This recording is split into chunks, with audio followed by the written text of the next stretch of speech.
तर हॅलो भावांनो, जय श्रीराम. तुमचं सर्वांचं स्वागत आहे आपल्या मिनी ब्लॉगमध्ये. आज आपल्याला सोडवाड होतं नांदेडचं, आणि त्याला घेतलं नीट आलो बघा नांदेडमध्ये, आणि त्याला तिथं सोड आणि आपण निघालो नाश्त्याच्या जोडात भाग्यनगरला आलो. इथं साऊथ इंडियन असा नंबर भेटते, 2-3 हॉटेल आहे तिथं. नाश्ता आपण मी सांगितला गरम गरम मस्त लागा इडली, हाणला रट्टा. आणि आपल्या गाडीचं थोडं नॉर्मल प्रॉब्लेम होता, काम होतं जरा गॅरेजवर जाऊ म्हणलं.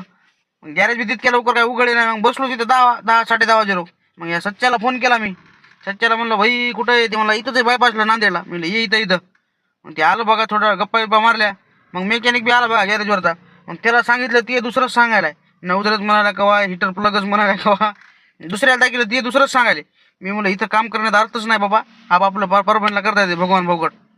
मग भगवान भाऊचा पार्ट आणायचा होता नांदेडमधून. पार्ट घेतला ना, आपला मित्र आहे कोटिंग गिटिंग काम करता, इंटिरियर क्लिनिंग. मी आपलं टप साफ करून घ्यायचा होता. म्हणजे भाऊ हे कर, आणि आपल्या स्टिअरिंग कवर टाकायचं होतं.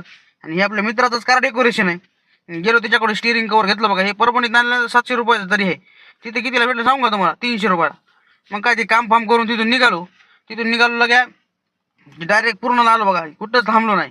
सणाला लग्या गावात आलो. हे तोची बहीण नाही सुमित पंक्चरच गाडी पळवल्या बघा टाकीवर बसून.